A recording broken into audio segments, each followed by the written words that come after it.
जय हिंद प्यारे बच्चों, मैं जितेंद्र कुमार पांडे आपका स्वागत करता हूं आपके अपने ही YouTube platform Target with Jitendra पर। प्यारे बच्चों, 2026 की परीक्षा के क्रम में आज हम लोग देखेंगे क्लास 12th इंग्लिश, जो कि कंप्लीट इंग्लिश का मॉडल पेपर है और ये आप लोगों का 12वां सेट है। इससे पहले 11 सेट हो चुके हैं।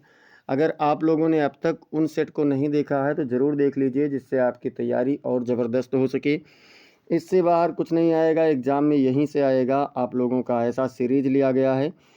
तो समस्त क्लासेस को पाने के लिए आप लोग चैनल को सब्सक्राइब कर लीजिए, बेल आइकन दबा दीजिए, क्लास को लाइक कर दीजिए और इसे अपने मित्रों के पास में शेयर कर दीजिए। और चलिए हम लोग मिलते हैं पहले प्रश्न से और देखते हैं कि पहला प्रश्न सेक्शन ये जो कम्प्रिहेंसिव होता है और जिसमें आप लोग कह सकते हैं कि अनसीन पैसेज होता है, उसमें क्या कह रहा है।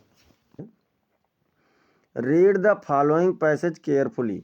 नीचे दिए गए पैसेज को बहुत ध्यानपूर्वक पढ़िए and answer the questions that follow, और उसके नीचे दिए गए प्रश्नों का उत्तर दीजिए। चलिए देखते हैं।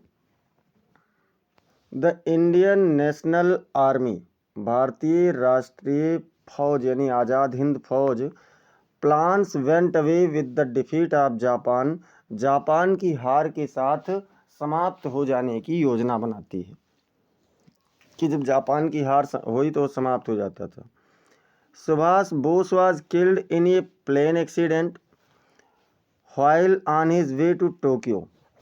सुभाष चंद्र बोस जब अपने टोक्यो की ओर जा रहे थे तो उस समय एक हवाई विस्फोट में या हवाई दुर्घटना में, प्लेन की हवाई जहाज़ की दुर्घटना में मारे गए। इट इज़ ट्रू, ये सत्य है, that many leaders did not like the idea, कि कई नेताओं ने इस विचार को पसंद नहीं किया, of India winning freedom with assistance of country, कि इंडिया यानी भारत ऐसे सहायता से अपना स्वतंत्रता प्राप्त करे, लाइक जापान, जापान जैसे देश की सहायता से। एंड हर फैसिस्ट एलीज, और उसके जो अन्य सहयोगी हैं उनके साथ वह नहीं पाना चाहती थी। But during the closing years of the war, लेकिन युद्ध के अंतिम समय, अब समाप्त होने के समय के दौरान, Subhash Chandra Bose and the Indian National Army, मतलब सुभाष चंद्र बोस और आज़ाद हिंद फौज ने serve to hold up dropping spirits, serve मतलब सेवा किया, टू होल्ड अप मतलब ऊपर उठाने का, द ड्रॉपिंग स्पिरिट्स मतलब गिरती हुई आत्मा का, ऑफ नेशनलिस्ट मतलब भारतीयता की, राष्ट्रीयता की गिरती हुई आत्मा को इंडियंस एट होम, भारतीय लोगों में ऊपर उठाने का काम किया। हु वेयर फीलिंग हेल्पलेस, जो असहाय प्रतीत होते थे, एंड फ्रस्ट्रेटेड और निराश प्रतीत होते थे। They set before all sections of the Indian people, उन्होंने भारतीय लोगों के सभी भागों की ओर ये व्यवस्थित किया, इंक्लूडिंग दोज, उनको भी मिलाते हुए, सर्विंग इन द आर्मी, सेना में सेवा करने का, an example of courage and patriotism मतलब राष्ट्रीय साहस और देशभक्ति की भावना को उन्होंने व्यवस्थित किया। व्हिच वाज बोथ इंस्पायरिंग, जो दोनों तरीके से प्रेरणादायक था, एंड इनोबलिंग और श्रेष्ठ था।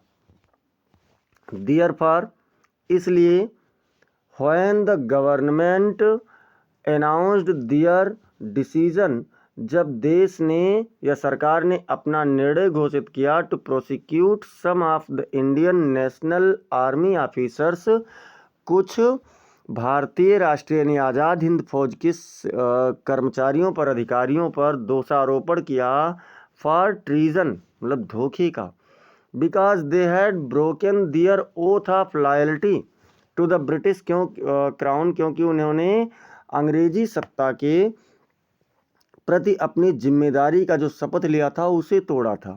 There was a wave of nationalist protest, तो वहाँ पर राष्ट्रीयता की विरोध की एक लहर आ गई।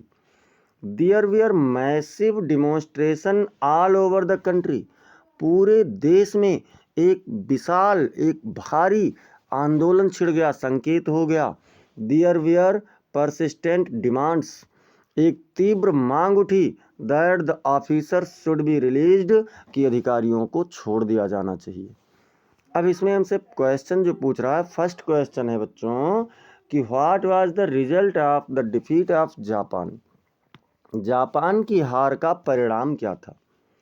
तो the defeat of Japan resulted, Japan की हार का परिणाम था in the Indian National army plans going away, परिणाम स्वरूप मतलब आज़ाद हिंद फौज समाप्त होने जा रही थी।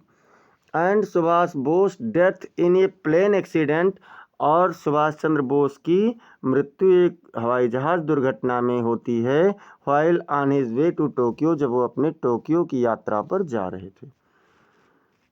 इसमें दूसरा क्वेश्चन कह रहा है बच्चों कि what idea did many people not like, बहुत से लोगों ने कौन सा विचार नहीं पसंद किया?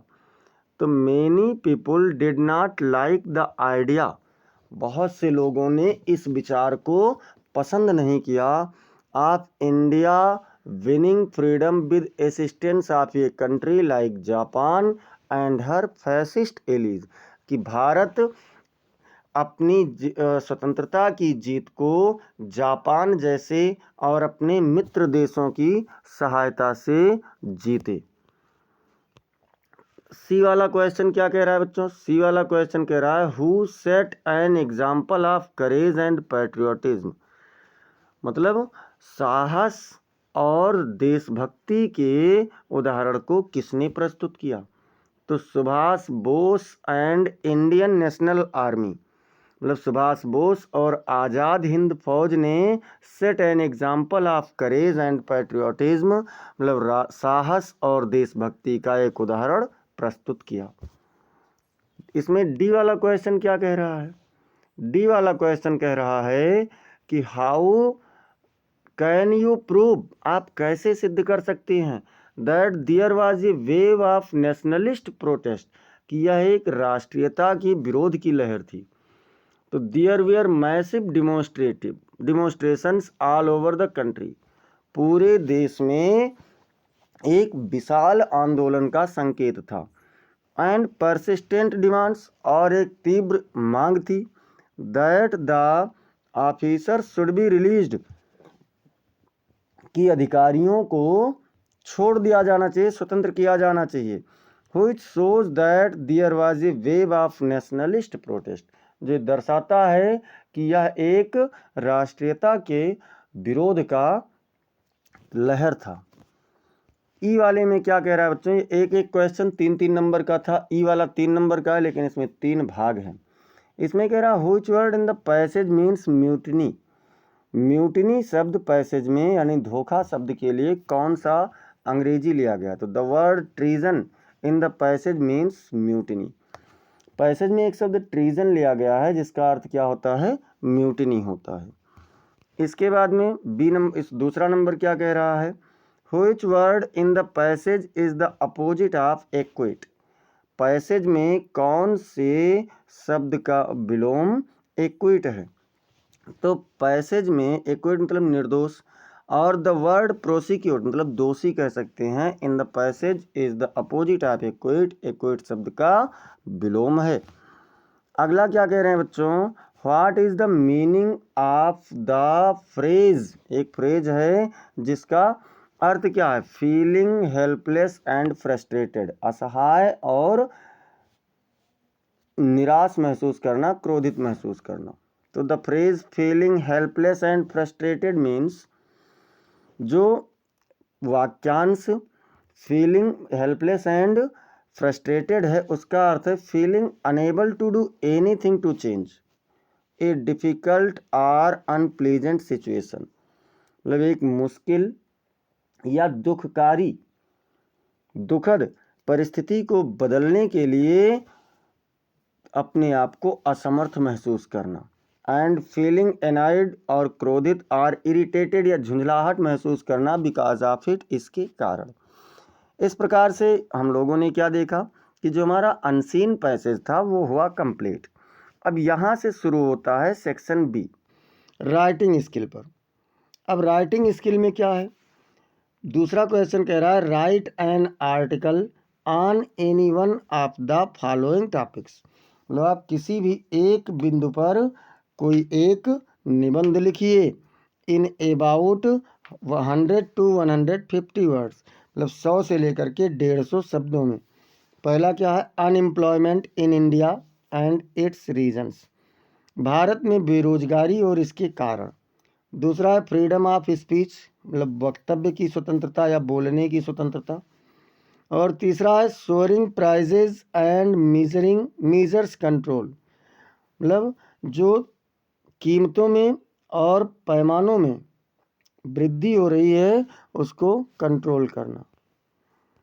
अब देखते हैं हम लोग जो हमारा आंसर है बच्चों वो कौन सा है, तो वो है unemployment in India and its reasons, भारत में बेरोजगारी और इसका कारण। India's unemployment rate has been a pressing issue, मतलब भारत का बेरोजगारी दर एक दबावशाली है, या कह सकते हैं एक मतलब आउट ऑफ कंट्रोल है, या कह सकते हैं बहुत ज़्यादा है। With the country facing significant challenges, जिससे देश क्या कर रहा है? महत्वपूर्ण चुनौतियां महसूस कर रहा है in creating job opportunities for its rapidly growing population, मतलब इसकी तीव्रता से बढ़ रही जनसंख्या के सामने नौकरी यानी कार्य के अवसर को उपलब्ध कराने में यह समस्या महसूस कर रहा है। एज ऑफ मार्च 2025, मार्च 2025 के अनुसार या 25 तक the unemployment rate stood at around 8.1%, जो बेरोजगारी की दर है वो अभी भी लगभग 8.1% है। With urban areas facing higher rates due to job market mismatch, मतलब जो नौकरी की या रोजगार का मिसमैच है अर्थात असमानता है, वो शहरी क्षेत्रों में और भी अधिक दर सामना कर रहा है। एंड ये ग्रोइंग सर्विस सेक्टर वर्कफोर्स, और जो बढ़ती हुई सेवा का क्षेत्र है उसमें भी समस्या हो रही है। अब देखिए की causes of unemployment in India, Bharat में बेरोजगारी के प्रमुख कारण में क्या क्या है बच्चों? बेरोजगारी का प्रमुख कारण तो चलिए देख लेते हैं। रैपिड पॉपुलेशन ग्रोथ, ये बहुत बड़ा कारण है, तीव्र जनसंख्या वृद्धि। India's population continues to grow, भारत की जनसंख्या निरंतर बढ़ रही है। आउटपेसिंग जॉब क्रिएशन, मतलब जो जॉब यानी नौकरी का जो निर्माण है। एंड एक्सरवेटिंग अनएम्प्लॉयमेंट, और रोजगारी बढ़ने की जो कारण है पर्टिकुलरली एमांग यूथ, विशेष रूप से युवाओं में बहुत तेज़ी से यह बढ़ता जा रहा है। स्किल मिसमैच, मतलब जो उनके अंदर योग्यता है कुशलता है उसके अनुरूप उन्हें कार्य नहीं मिल पा रहा है। A significant gap exist between the skills possessed by the workforce, जो कार्य करने वाले लोग हैं उनके बीच में उनके पास जो अधिकार है, मतलब कार्य करने की क्षमता है, उसमें एक महत्वपूर्ण गैप है, मतलब गैप है यानी कह सकते हैं दूरी है। And those demanded by industries, और वह कुशलताएं जो उद्योगों के द्वारा कारखानों के द्वारा मांगी जाती हैं उसके अकॉर्डिंग उनमें बहुत सारी भिन्नताएं हैं। लीडिंग टू अंडर एम्प्लॉयमेंट और अनएम्प्लॉयमेंट, जो बेरोजगारी या रोजगार के दर को कम कर रही है। अगला हेडिंग क्या है बच्चों? इनफॉर्मल सेक्टर डोमिनेंस, मतलब अनौपचारिक क्षेत्र का जो अस्तित्व है वो घट रहा है। The informal sector which lakhs job security and benefits, मतलब अनौपचारिक क्षेत्र जो नौकरी की सुरक्षा यानी रोजगार की सुरक्षा और लाभों से वंचित रह जाता है। डोमिनेट्स इंडियाज वर्कफोर्स, ये भारत के एक कार्य क्षेत्र में बहुत बड़े पैमाने पर है। Making it challenging to address unemployment effectively, जो बेरोजगारी की दर को बढ़ाने में एक महत्वपूर्ण भाग निभाता है। ओवरऑल अगर हम लोग देखें बच्चों तो ऐसे बहुत सारे क्षेत्र हैं जहाँ पर जब चाहे तब वर्कर को निकाल दें और जब चाहे तब नए वर्कर को रख लें।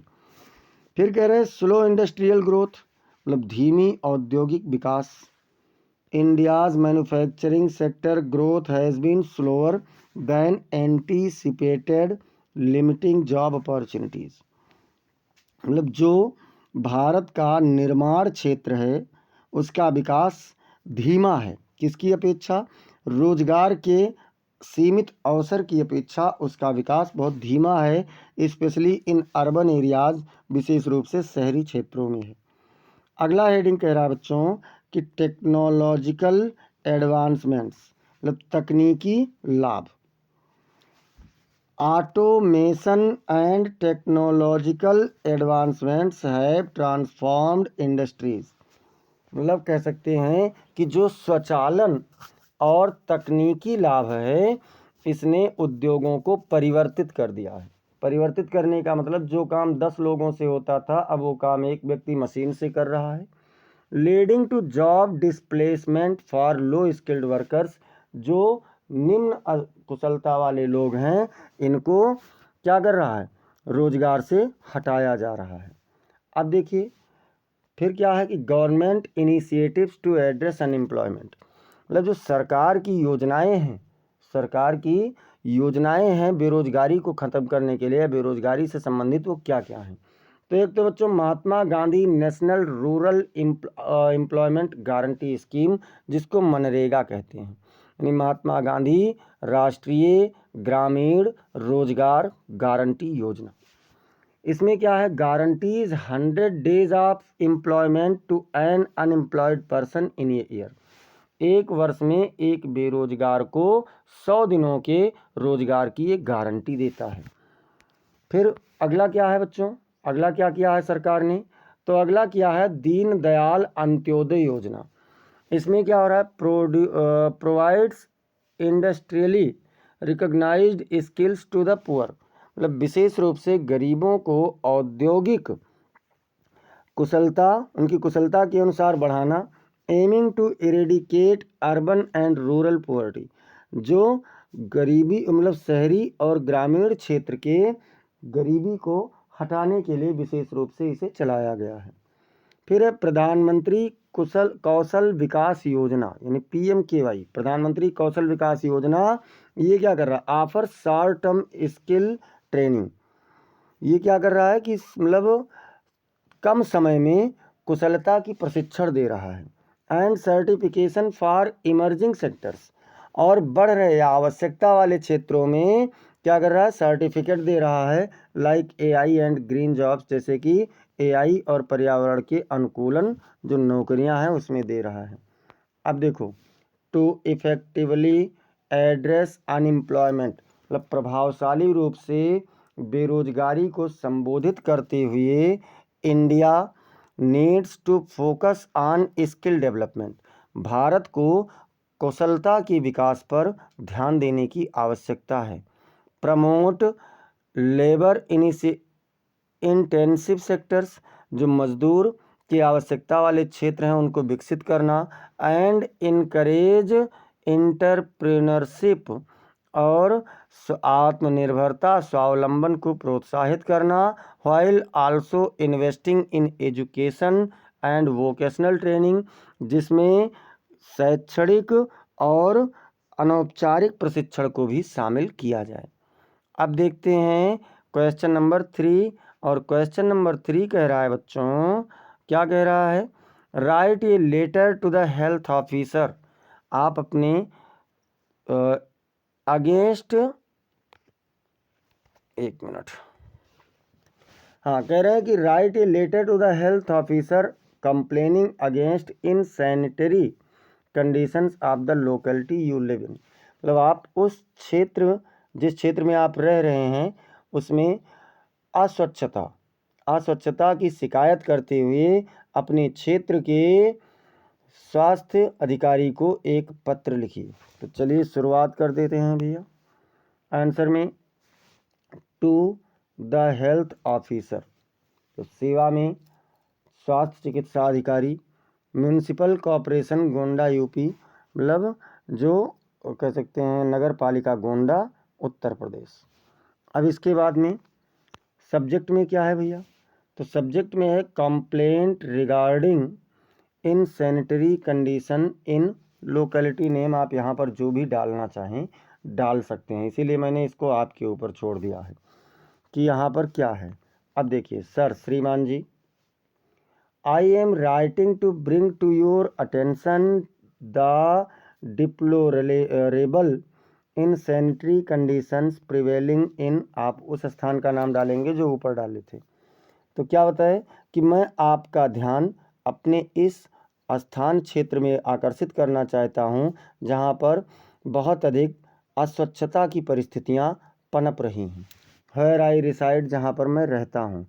Despite repeated request and complaints, मतलब बार बार निवेदन और शिकायत के बावजूद भी द सिचुएशन रिमेन्स अनचेंज्ड, मतलब जो परिस्थिति है वो अभी भी बिन अपरिवर्तित है। Posing a significant risk to public health, जो कि सार्वजनिक स्वास्थ्य के लिए एक बहुत बड़ा खतरा बना हुआ है। अब इसके बाद में देखते हैं बच्चों क्या कह रहे हैं। The locality is plugged by overflowing garbage, ये स्थान यानी ये जो स्थान है ये पूरी तरीके से बहुत अधिक कूड़े से भरा हुआ है, बहुत कूड़ा है। बिन्स स्टेगनेंट वाटर, मतलब जल का ठहराव है, कूड़ादान जो है ये बहुत ज़्यादा भरा हुआ है। एंड पुअर ड्रेनेज सिस्टम्स, और नाली की बहुत कमज़ोर व्यवस्था है। Creating an ideal breeding ground for mosquitoes, जो मच्छरों के लिए एक बहुत ही आदर्श स्थान बना रही हैं, अर्थात यहाँ पर मच्छर और लार्वा बहुत अधिक पनप रहे हैं, विकसित हो रहे हैं। And other disease carrying vectors, और अन्य जो रोग वाहक जीव जंतु हैं, कीड़े मकोड़े हैं, उनका निर्माण हो रहा है। The streets are littered with waste, जो गलियां हैं वो कूड़ों से भरी हुई हैं। And the lack of regular cleaning, और नियमित स्वच्छता या साफ सफाई की कमी के कारण has made the area unhygienic, ये बहुत ही अस्वास्थ्यकारी क्षेत्र बन गया है। I request you to take immediate action to address these issues, मैं आपसे निवेदन करता हूँ कि आप इन समस्याओं पर तुरंत तात्कालिक प्रभाव से क्रियान्वित करें। Regularise garbage collection and disposal, मतलब आप नियमित रूप से कूड़ा उठवाएं और क्या करें, उसको नष्ट करवाएं। Clean and maintain drainage system, नाली की व्यवस्था को सही कराएं और उसकी साफ सफाई करवाएं। Implement measures to control mosquito breeding, जो मच्छरों का प्रजनन है उसको रोकने के लिए उचित कार्यवाही करें। इंक्रीज सैनिटेशन स्टाफ, मतलब जो स्वच्छता कर्मचारी हैं उनमें वृद्धि करें। एंड फ्रीक्वेंसी ऑफ क्लीनिंग, और सफाई के बारंबारता में भी वृद्धि करें। Promote action is necessary to prevent the spread of diseases, मतलब रोगों के विकास को रोकने के लिए आवश्यक कार्य करें। And ensure A healthy environment for residents, और यहाँ के निवासियों को आप एक स्वस्थ वातावरण प्रदान करें। Thank you for your attention to this matter, इस मामले के लिए आपका ध्यानाकर्षण करने के लिए बहुत बहुत धन्यवाद। सिंसियरली XXX, मतलब क्या कि आपका भवदीय, XXX नाम नहीं लिखना है। डेट आप जिस दिन परीक्षा होगी उस दिन का डालेंगे, आज जैसा कि मैंने आज का डेट डाला है 13/10/2025। अथवा क्या कह रहा है बच्चों, अथवा कह रहा है कि write a letter to your friend inviting him to attend your elder brother's marriage, आप अपने मित्र को अपने बड़े भाई की शादी में आने के लिए आमंत्रित करते हुए एक पत्र लिखिए। अब 2 मॉडल पेपर में होगा और अपनी तैयारी को मजबूत कर लेना। यहाँ से शुरू होता है सेक्शन सी, यानी ग्रामर वाला सेक्शन। ग्रामर वाले सेक्शन में क्या है, choose the correct option to answer the following questions, मतलब नीचे दिए गए प्रश्नों में से किसी एक पैसेज का उत्तर देने के लिए सही विकल्प का चयन कीजिए। अब यहाँ पर क्या कह रहा है बच्चों, पहला क्वेश्चन है that which can not be corrected in called, वह चीज़ जिसे बदला नहीं जा सकता, जो सही नहीं किया जा सकता, उसे क्या कहते हैं? इनकरेक्टिबल कहेंगे, या इनकरेक्टेबल कहेंगे, या इनकरेक्टेड कहेंगे, या इनकरेजिबल कहेंगे? तो क्या कहेंगे बच्चों, उसे इनकरेजिबल कहेंगे, जिसे बदला नहीं जा सकता, अर्थात ना सुधारने योग्य। बी नंबर कह रहा है the phrase A bone of contention means, मतलब जो वाक्यांश है कि बोन ऑफ कंटेंशन, इसका अर्थ क्या होता है? क्वेरल से मतलब झगड़ालू, या विद ये रीज़न यानी एक कारण के साथ, तर्क के साथ, या रीज़न ऑफ क्वेरल अर्थात झगड़े का कारण, या फिर ए डिस्टर्बिंग मैन मतलब एक परेशान करने वाला व्यक्ति। तो क्या हो जाएगा बच्चों, रीज़न ऑफ क्वेरल हो जाएगा, यानी झगड़े का एक कारण। इसके बाद में देखते हैं सी नंबर। तो सी नंबर क्या कह रहा है, the synonyms of Frank is, Frank का सिनोनिम्स क्या होगा? फूलिश होगा, यानी मूर्ख, या सेमलेस होगा अर्थात बेशर्म, या वाइड स्पोकन जो विस्तृत बोलने वाला हो, या कैंडिड मतलब स्पष्टवादी। तो बच्चों फ्रैंक मतलब क्या होता है, जो बहुत स्पष्टवादी होता है, और कैंडिड मतलब भी क्या होता है, तो स्पष्टवादी ही होता है। डी नंबर क्या कह रहा है, तो डी नंबर कह रहा है the antonym of ancient is, ancient का विपरीत क्या है, विलोम क्या है? ओल्ड होगा यानी पुराना, या एसेंट होगा, या डिसेंट होगा, या मॉडर्न। तो एनिशियंट मतलब होता है प्राचीन, और मॉडर्न मतलब होता है आधुनिक। तो क्या हो जाएगा, चौथा ऑप्शन आपका सही हो जाएगा। फिर ई नंबर कह रहा है, ई नंबर पर क्या कह रहा है, ऑलवेज स्पीक ये ट्रुथ, मतलब सदैव एक सत्य बोलो। Which word in this sentence is an error, इस वाक्य में कौन से शब्द में गलती है? ऑलवेज में, या स्पीक में, या फिर ए में, या ट्रुथ में? ऑलवेज भी सही है, स्पीक भी सही है, ट्रुथ भी सही है, लेकिन यहाँ ए नहीं, ऑलवेज स्पीक द ट्रुथ होना चाहिए। तो यही आपका गलत है और यही सही भी है। अब यहाँ से चलते हैं क्वेश्चन नंबर 5। सभी लोग क्लास को लाइक कर दीजिए और शेयर करते रहिए। 5 नंबर क्या कह रहा है, change any one of the following into indirect narration, किसी भी एक को आप अप्रत्यक्ष कथन में बदलिए। ही सेड टू मी, उसने मुझसे कहा, आई शैल हेल्प यू टुडे, मैं आज तुम्हारा मदद करूँगा। तो क्या हो जाएगा, ही टोल्ड मी, उसने मुझे बताया। ये आपका जो रिपोर्टेड स्पीच है असर्टिव सेंटेंस में है, तो क्या करेंगे, दैट लगाएंगे। फिर आई फर्स्ट पर्सन का चेंजिंग होगा ही से, तो क्या हो जाएगा, ही हो जाएगा। अब आई के साथ सेल था, ही के साथ विल होगा तो वुड हो जाएगा। हेल्प रह जाएगा। यू सेकंड पर्सन का चेंजिंग होगा मी से, तो क्या हो जाएगा, मी हो जाएगा, ऑब्जेक्ट के रूप में है। और टुडे का दैट डे हो जाएगा। तो क्या बना, he told me that he would help me that day. इसके बाद में दूसरा नंबर क्या कह रहा है बच्चों, तो दूसरा नंबर कह रहा है he said to his friend, उसने अपने मित्र से कहा गुड मॉर्निंग यानी सुप्रभात। हाउ आर यू, आप कैसे हैं? तो देखिए यहाँ पर मिक्स वाला है, दो है, एक गुड मॉर्निंग जो है ये आपका क्या है, तो ऑप्टेटिव सेंटेंस है, और हाउ आर यू ये क्या है, तो इंट्रोगेटिव सेंटेंस है। तो क्या करेंगे, he wished his friend good morning. देखिए पहला आपका क्या है, तो ऑप्टेटिव है, तो इसमें विश का प्रयोग करेंगे। तो he wished his friend good morning, और उसके बाद में फिर देखिए फिर से तो पूछा है तो ही, और फर्दर मतलब इसके बाद आस्क्ड हिम, उससे पूछा हाउ ही वाज, कि वह कैसा था। He further asked him how he was. अब इसके बाद में देखते हैं बी नंबर। बी नंबर में क्या कह रहा है बच्चों, combine any one of the following as directed, नीचे दिए गए किसी भी वाक्य को, किसी भी एक वाक्य को आप निर्देश के अनुसार बदल दीजिए, जोड़ दीजिए। तो कह रहा ही वॉज सो टायर्ड, वह बहुत थका हुआ था। ही कुड नॉट रन, वह दौड़ नहीं सकता था। इनटू ए सिंपल सेंटेंस, इसको बनाना किस में है, तो एक सिंपल सेंटेंस में। तो भैया he was too tired to run, मतलब वह दौड़ने के लिए बहुत अधिक थका हुआ था। अब इसके बाद में दूसरा नंबर क्या है, तो दूसरा नंबर कह रहा है द थीफ वाज पनिश्ड, चोर को सजा दिया गया था। द थीफ वाज फाइंड, चोर को अर्थदंड भी लगाया गया था। इनटू ए कंपाउंड सेंटेंस, इसको किस में बनाना है, तो एक संयुक्त वाक्य में बनाना है। तो क्या हो जाएगा, the thief was not only punished, मतलब देखिए दोनों साथ साथ हुआ ना, मतलब सजा भी दिया गया और अर्थदंड भी लगाया गया। तो न केवल चोर को सजा दिया गया, but also he was punished, बल्कि उसे अर्थदंड भी दिया गया। इस प्रकार से आपका बी नंबर वाला भी कंप्लीट होता है और शुरू होता है सी नंबर।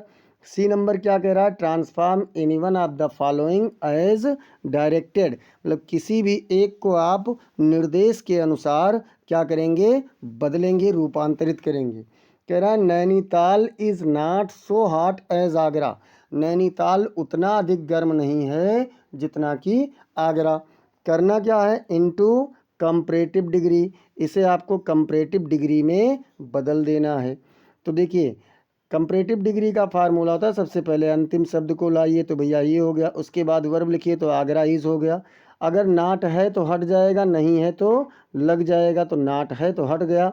अब एडजेक्टिव का मूल कंपैरेटिव रूप तो क्या हो जाएगा, हाटर हो जाएगा।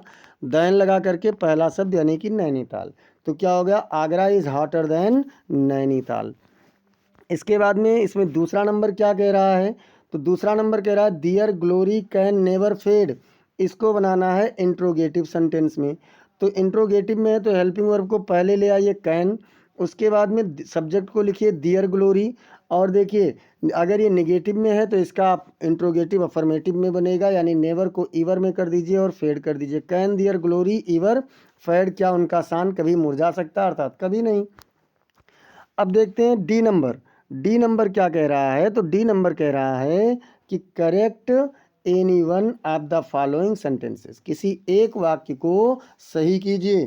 कह रहे हैं death is preferable than dishonour, मतलब मृत्यु अपमान से अधिक अच्छी है। तो बच्चों जहाँ यहाँ पर दैन का प्रयोग नहीं होगा, क्या होगा, टू होगा।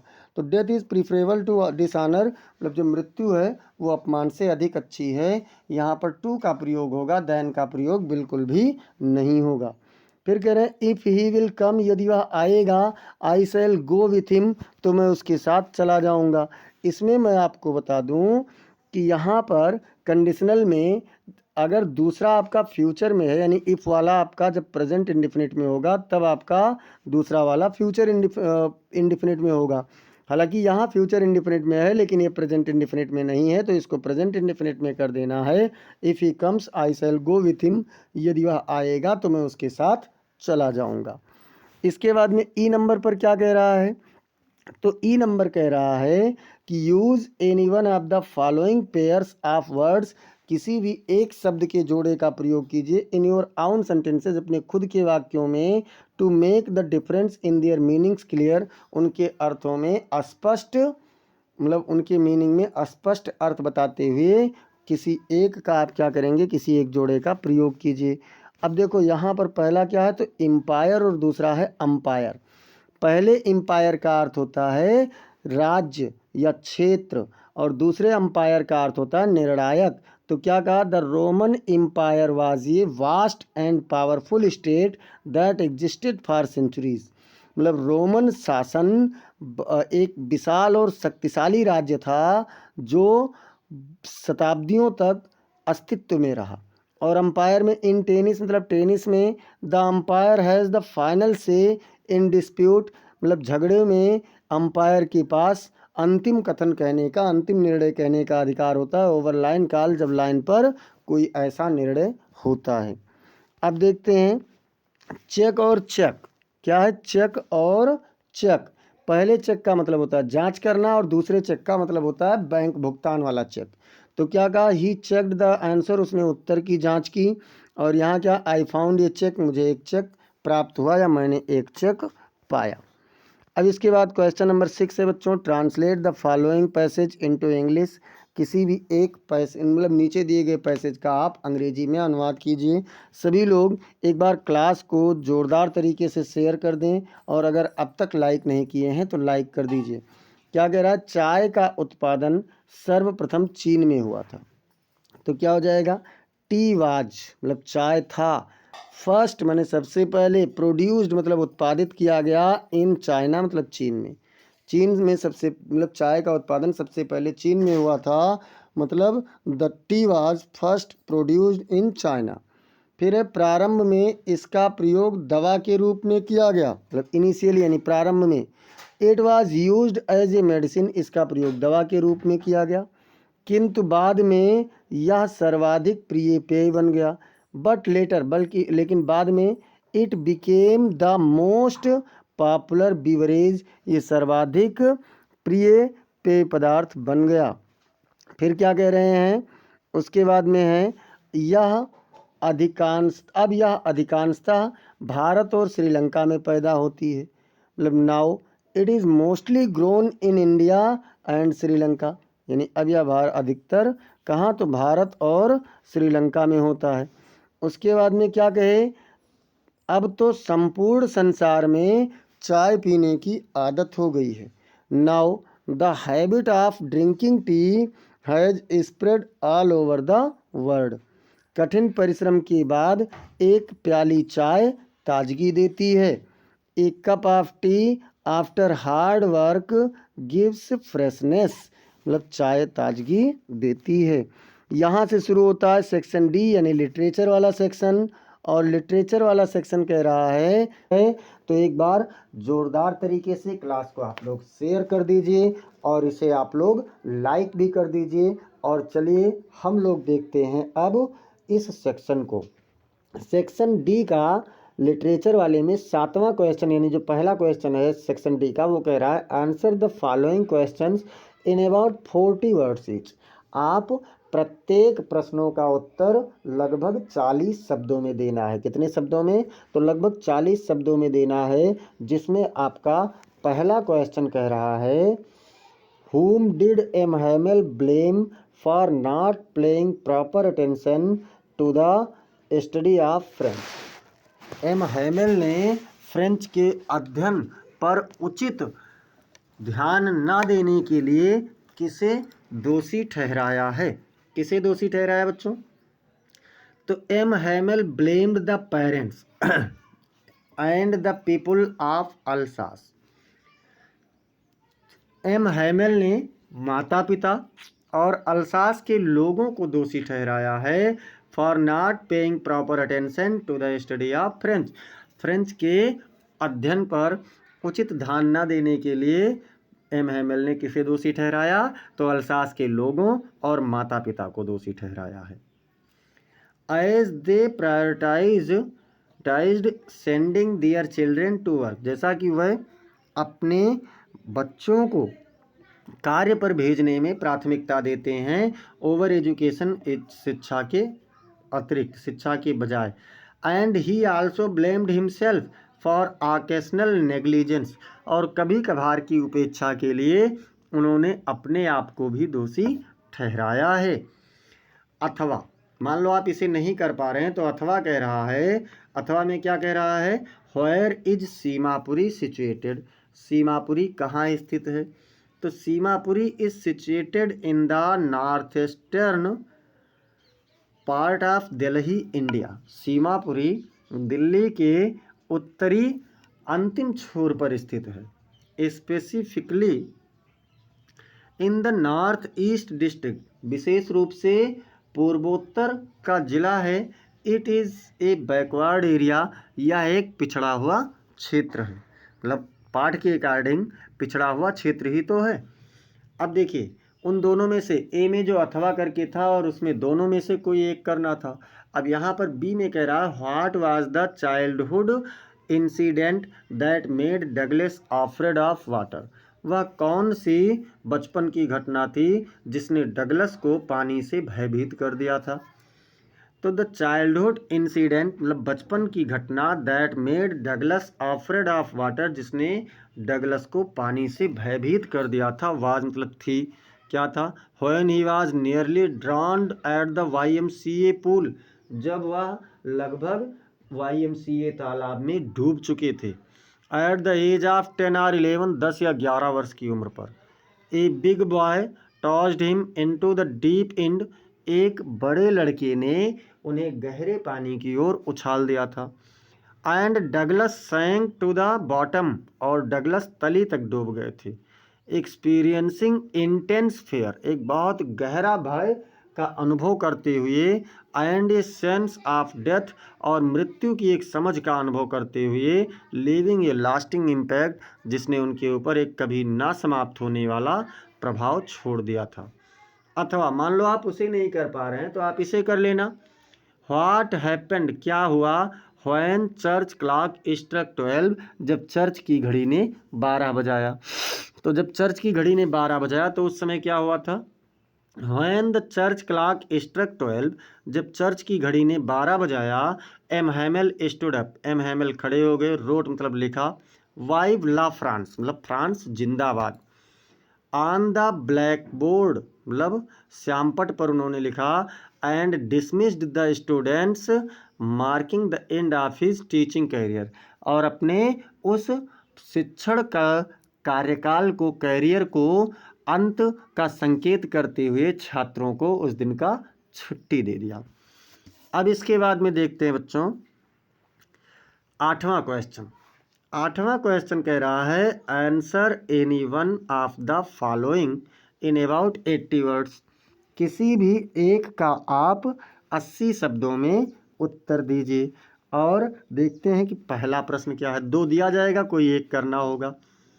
Describe the life of people working in the glass bangle industry, मतलब कांच के फैक्ट्री में कांच की चूड़ियों का जो निर्माण करने वाले कर्मचारी हैं, लोग हैं, उनके बारे में वर्णन करो, उनके जीवन का वर्णन करो।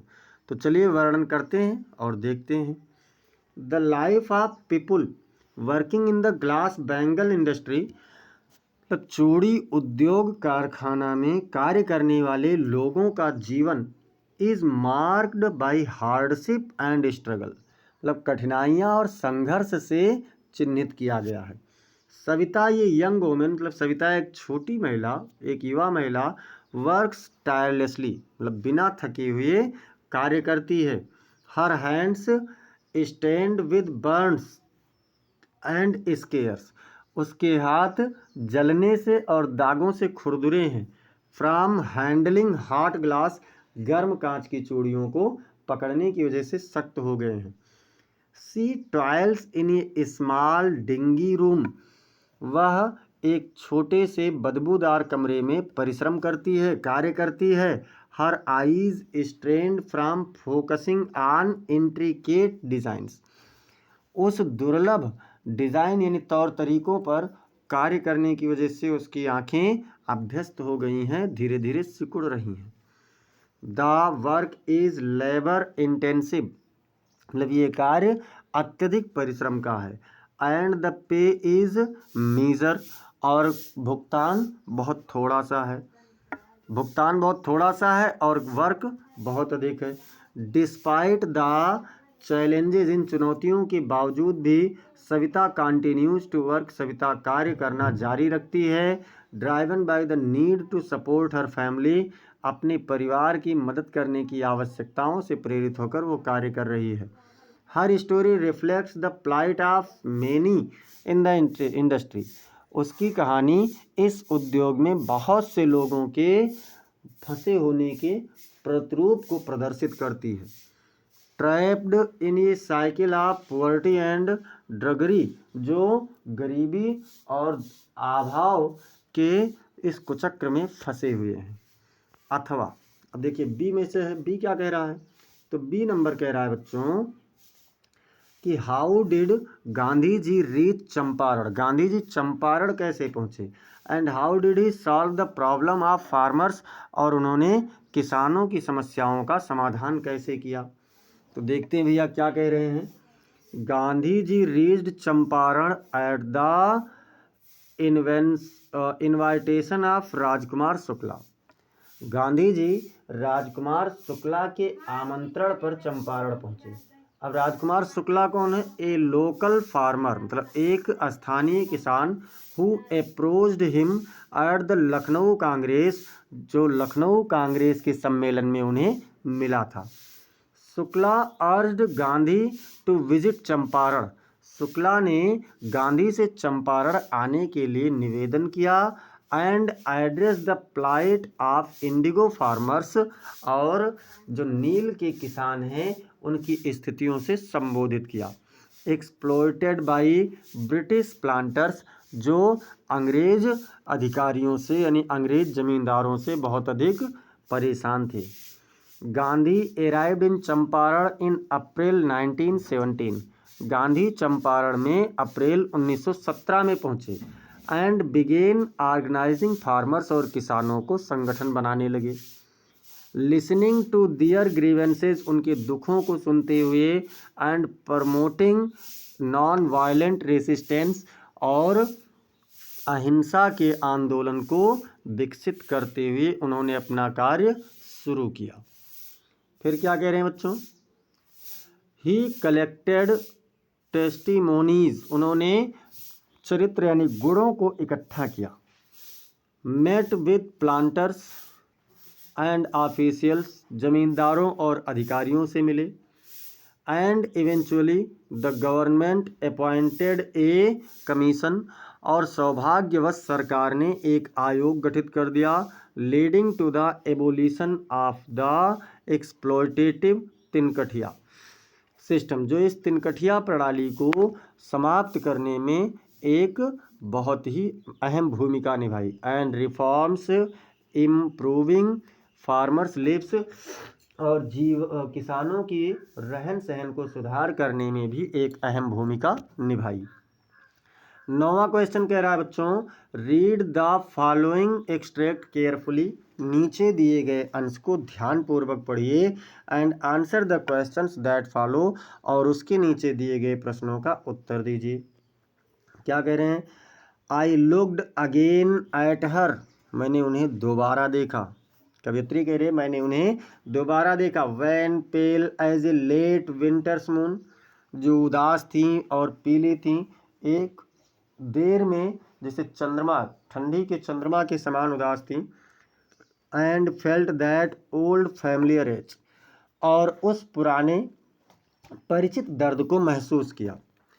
माई चाइल्डहुड फेयर, जो मेरे बचपन का भय था। But all I said was, लेकिन जो कुछ भी मैंने कहा था वो था, क्या था, सी यू सून अम्मा, अम्मा आपसे जल्द मिलूंगी।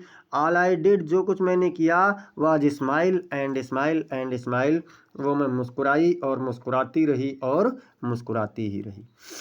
तो इस प्रकार से बच्चों ये आप लोग बता सकते हैं कि कौन सा पोएम है।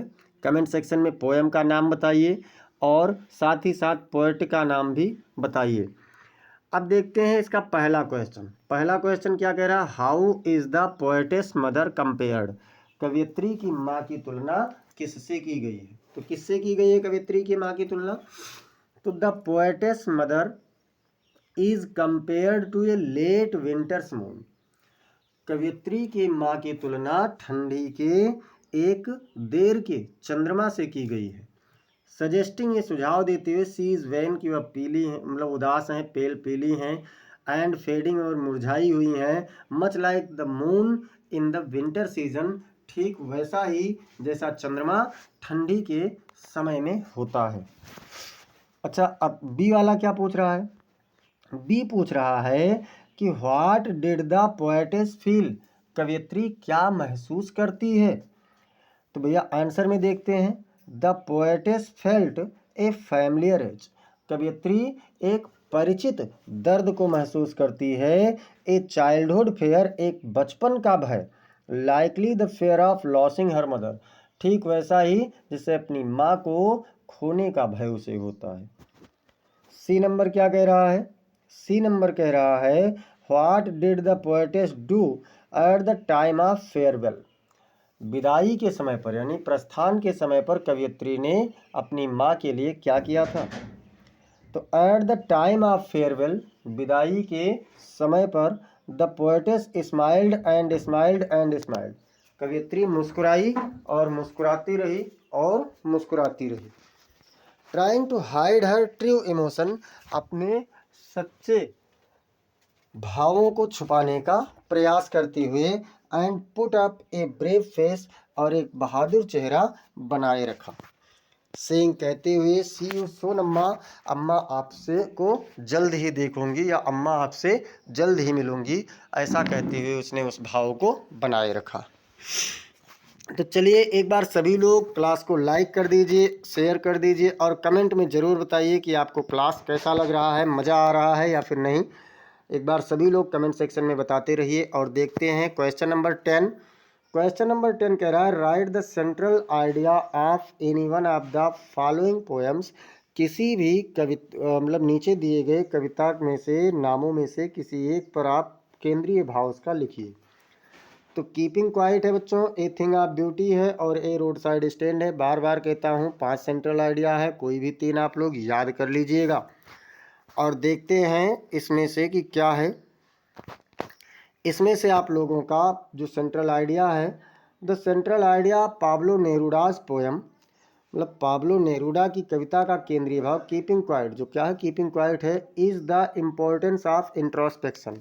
ये आत्म दर्शन का एक महत्वपूर्ण भाव है। साइलेंस मतलब शांति का, एंड स्टिलनेस और गंभीरता का, इन एक पोएटिक वर्ड, एक अद्भुत शोर शराबापूर्ण संसार में। The poet advocates for a moment two of collecting quietude. कवि एक क्षण के लिए पूरी तरीके से शांति करने का वकालत करता है, अर्थात बात करता है। Where people cease their activities, जहाँ पर लोग अपने क्रियाकलापों को रोक दें, बंद कर दें, and reflect on their actions, और अपने कार्यों को प्रभावित कर दें, मतलब परावर्तित कर दें, इमोशंस अपने भावों को, एंड कनेक्शंस और अपने लगावों को पुनः वो परावर्तित कर सकें। The silence is not just the absence of noise. शांति केवल शोर शराबों का बंद हो जाना ही नहीं है या अनुपस्थित होना ही नहीं है, but a catalyst for understanding, बल्कि अपने आप को समझने का एक उत्प्रेरक है। यूनिटी एकता का, एंड हार्मोनी और संयम के लिए यह एक उत्प्रेरक है। Neruda emphasise the need to pause. Neruda रुकने की आवश्यकता को दृढ़तापूर्वक कहते हैं। Introspect and reconnect with oneself and nature. किसी को भी अपने आप से जुड़ने के लिए, अपने आप को पहचानने के लिए और प्रकृति से जुड़ने के लिए यह एक उत्प्रेरक के रूप में सजेस्टिंग, सुझाव देते हुए, that such moments can lead to personal and global transformation, कि इस प्रकार का क्षण व्यक्तिगत और वैश्विक रूपांतरण को आगे बढ़ा सकता है। अब देखते हैं क्वेश्चन नंबर 11। क्वेश्चन नंबर 11 कह रहा है बच्चों, answer the following questions in about 40 words each. नीचे दिए गए किसी भी प्रश्न का 40 शब्दों में प्रत्येक का उत्तर दीजिए। और पहला प्रश्न इसमें से क्या कह रहा है, what was the astrologer role in the story the tiger king. The tiger king कहानी में इस ज्योतिषी की क्या भूमिका थी। तो द एस्ट्रोलॉजर प्रेडिक्टेड, ज्योतिषी ने भविष्यवाणी किया, the tiger Kings death would be caused by A tiger. ज्योतिषी ने भविष्यवाणी किया कि बाघ राजा की मृत्यु एक बाघ के द्वारा होगी। Promoting the king to kill 99 tigers, जिसने बाघ राजा को यानी राजा को 99 बाघों को मारने के लिए प्रेरणा दे दी। This prophecy symbolised the inevitability of fate.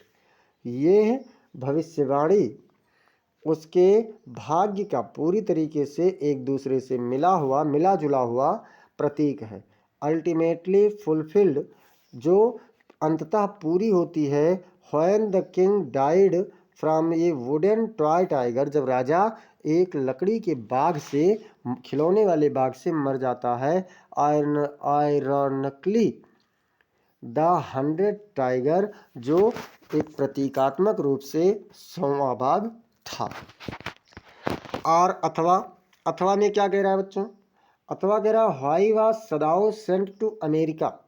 सदाओ को अमेरिका क्यों भेजा गया। व्हेन ही वाज 22, जब वह 22 साल का था तो उसे अमेरिका क्यों भेजा गया। तो भैया Sadao was sent to America at 22।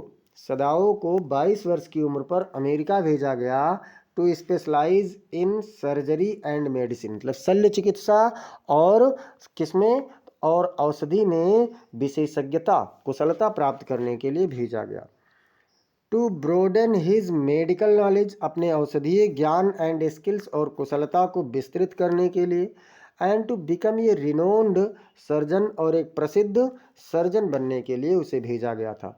Fulfilling his father's wishes, अपने पिता की इच्छा को पूरा करते हुए, and Japan's need for skilled medical profession और प्रोफेशनल्स, और जापान की एक कुशल औषधीय व्यवसाय की आवश्यकता को देखते हुए उसे इसके लिए भेजा गया था। अब देखते हैं इसमें बी नंबर क्या कह रहा है। बी नंबर कह रहा है हु वाज हना, हना कौन थी, और हाउ डिड हना मीट सदाओ, हना सदाओ को कैसे मिली। तो देखते हैं भैया कि हना कौन थी और वह सदाओ को कैसे मिली। हना वाज डॉक्टर सदाओज वाइफ, हना सदाओ की पत्नी थी। ए जापानी सर्जन, जो एक जापानी शल्य चिकित्सक था। दे मेट इन अमेरिका, वह अमेरिका में मिले व्हाइल स्टडीइंग, जब अध्ययन कर रहे थे। इंट्रोड्यूस्ड एट ए प्रोफेसर्स डिनर पार्टी, एक प्रवक्ता के रात्रि भोज की पार्टी में एक दूसरे से वह परिचित हुए। सदाओ परस्यूड हर आफ्टर कन्फर्मिंग, सदाओ से ये पहले कन्फर्म होने अर्थात विश्वस्त होने के बाद उसने उसे मनाया, और ये कन्फर्म हुआ कि हर जापानीज हेरिटेज की, उसकी सांस्कृतिक विरासत जापानी विरासत की थी। Due to his father's traditional values, अपने पिताजी के पारंपरिक मूल्यों के कारण उसने ऐसा किया था। अथवा क्या कह रहा है बच्चों, अथवा कह रहा है और में how was dairy impressed by lamb, dairy lamb से कैसे प्रभावित हुआ। तो dairy was impressed by mister Lamb's kindness, dairy mister lamb की दयालुता से प्रभावित था। पॉजिटिव आउटलुक, उनके सकारात्मक पक्ष से प्रभावित था। एंड एक्सेप्टेंस, और स्वीकृति से प्रभावित था। डिस्पाइट हिज आउन फिजिकल इम्पेयरमेंट, अपने खुद के व्यक्ति मतलब शारीरिक परिवर्तन होने के कारण भी। Mister Lamb's words of encouragement, श्रीमान लैम का जो उत्साह के शब्द थे, and emphasis on inner beauty, और आंतरिक सुंदरता पर जो दृढ़ता के शब्द थे, रिसोनेटेड विद डेरी, और डेरी के साथ घुल मिल गए। Helping him confront his insecurities, उसकी असुरक्षाओं का उसे सामना करने में उसकी मदद करते हुए। And consider a different perspective on life, और जीवन के बारे में एक अलग अवधारणा को धारित करते हुए। अब देखते हैं क्वेश्चन नंबर 12 और लास्ट क्वेश्चन है। सभी लोग एक बार जोरदार तरीके से लाइक और शेयर कर दीजिए और ज़्यादा से ज़्यादा लोगों को जोड़ लीजिए। क्वेश्चन नंबर 12 कह रहा है answer any one of the following questions in about 80 words, मतलब नीचे दिए गए किसी भी एक प्रश्न का आप 80 शब्दों में उत्तर देते हुए उसका मतलब उत्तर दीजिए। Describe Antarctica in your own words on the basis of the lesson, कह रहे हैं कि journey to the end of the earth, मतलब journey to the end of the earth पाठ के आधार पर अंटार्कटिका का अपने शब्दों में वर्णन कीजिए। तो चलिए देखते हैं भैया।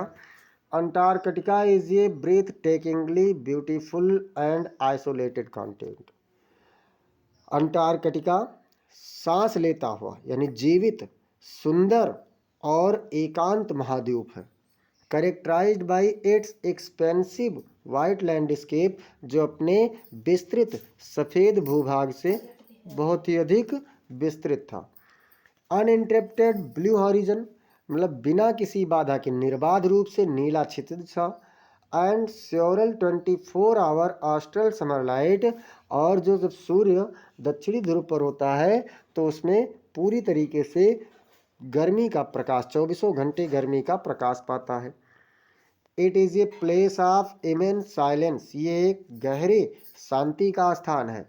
Interrupted only by the occasional avalanche, जो आर कैल्विंग आइस शीट्स, जो कभी कभी केवल बर्फ की चद्दरों के सरकने या टूटने से प्रभावित होता है।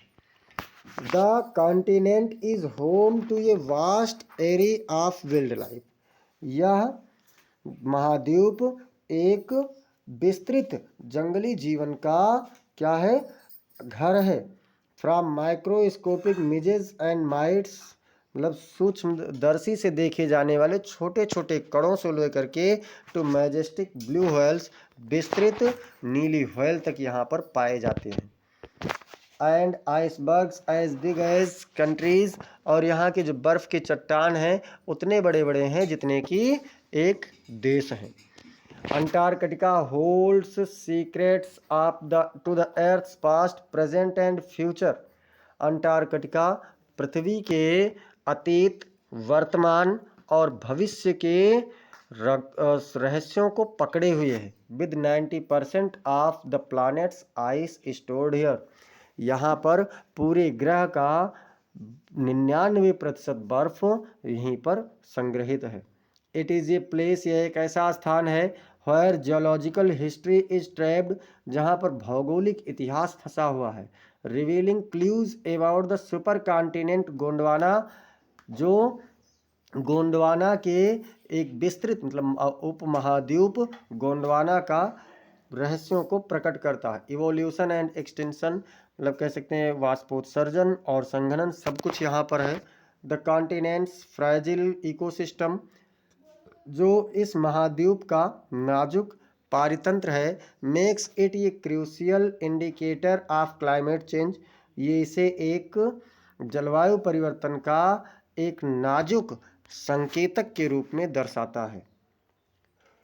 Serving as a warning sign for the impact of global warming, जो ग्लोबल वार्मिंग के प्रभाव का एक बहुत ही चेतावनीपूर्ण प्रतीक के रूप में है। अब देखते हैं बी वाले में, मतलब दोनों में से कोई एक करना है, और ये अब पूरी तरीके से इस सेशन का लास्ट है। कह रहे हैं हु वाज द साइकियाट्रिस्ट, मतलब मनोचिकित्सक कौन था। What had he to say about the third level, तीसरे लेवल यानी तृतीय तल के बारे में उसने क्या कहा था। तो चलिए देखते हैं भैया। The psychiatrist in question is doctor Sam winner, A friend of Charlie. इस प्रश्न में साइकियाट्रिस्ट जो है ये सैम विनर है, जो कि एक मतलब चार्ली का एक मित्र है। The protagonist of the story, अब वो चार्ली कौन है, तो Charlie protagonist of the story यानी इस कहानी का मुख्य पात्र है। द थर्ड लेवल मतलब थर्ड लेवल कहानी का, बाय जैक फिनी, जो जैक फिनी के द्वारा लिखा गया है। अकॉर्डिंग टू डॉक्टर विनर के अनुसार the third level is metaphorical space. Third level एक रूपक स्थान है, या कह सकते हैं कि काल्पनिक स्थान है। Where people can escape from the pressure of modern life, जहाँ पर लोग आधुनिक जीवन के दबाव से भाग सकते हैं। ही बिलीव्स, वह विश्वास करता है, it is a state of mind, कि ये मन की एक अवस्था है। Where individuals can find peace and solace, जहाँ पर कोई भी शांति और संयम प्राप्त कर सकता है। Representing A longing for simpler times, एक सबसे आसान सा समय व्यतीत करते हुए वहाँ पर उपस्थित हो सकता है। डॉक्टर विनर सुझाव देते हैं that Charlie's experience of the third level, कि जो चार्ली का तृतीय तल के बारे में अनुभव है, is a form of waking dream, यह एक जागते हुए स्वप्न का एक स्थान है, रूप है। विश फुलफिलमेंट, जो उसकी इच्छाओं की पूर्ति है। इंडिकेटिंग चार्लीज अनहैप्पीनेस, जो चार्ली की नाराजगी, नाखुशी को संकेत के रूप में दर्शाता है। विद द मॉडर्न वर्ल्ड, आधुनिक संसार के साथ, and his subconscious desire to escape to a more peaceful past, और जो उसकी एक अंतःकरण की इच्छा है वह उसे एक अतीत के अच्छे समय में ले जाना चाहता है। इस प्रकार से बच्चों आज हम लोगों ने इस मॉडल पेपर को कंप्लीट किया, और आप लोगों को बता दें ऐसे ही आपको मॉडल पेपर मिलते रहें, इसके लिए अगर आप लोगों ने अब तक चैनल को सब्सक्राइब नहीं किया है तो चैनल को सब्सक्राइब कीजिए, बेल आइकन ज़रूर दबाइए, क्लास को लाइक कीजिए, और लाइक करने के साथ साथ इसे आप अपने मित्रों के पास में शेयर कीजिए, और कमेंट सेक्शन में आप लोग फीडबैक ज़रूर देते रहिए भैया। फीडबैक से आपके अगर कहीं कोई सुधार की आवश्यकता है तो उसमें मैं सुधार करने का पूरा प्रयास करूँगा। और जब आप लोग बाद में कमेंट कर दिया करें तो वो ज़्यादा बेटर रहेगा, तो उससे मुझे पता चलेगा, मैं बाद में जब भी चाहूँ उसे देख सकता हूँ कि इस क्लास में कौन सी सुधार की आवश्यकता थी और उस अकॉर्डिंग मैं अगली क्लास में सुधार कर सकता हूँ। तो फिर मिलते हैं अगली क्लास में, तब तक के लिए खुश रहिए, मस्त रहिए, छुट्टियों का आनंद लेते रहिए, अपनी पढ़ाई में व्यस्त रहिए। फिर मिलते हैं अगली क्लास में, तब तक के लिए जय हिंद, जय भारत।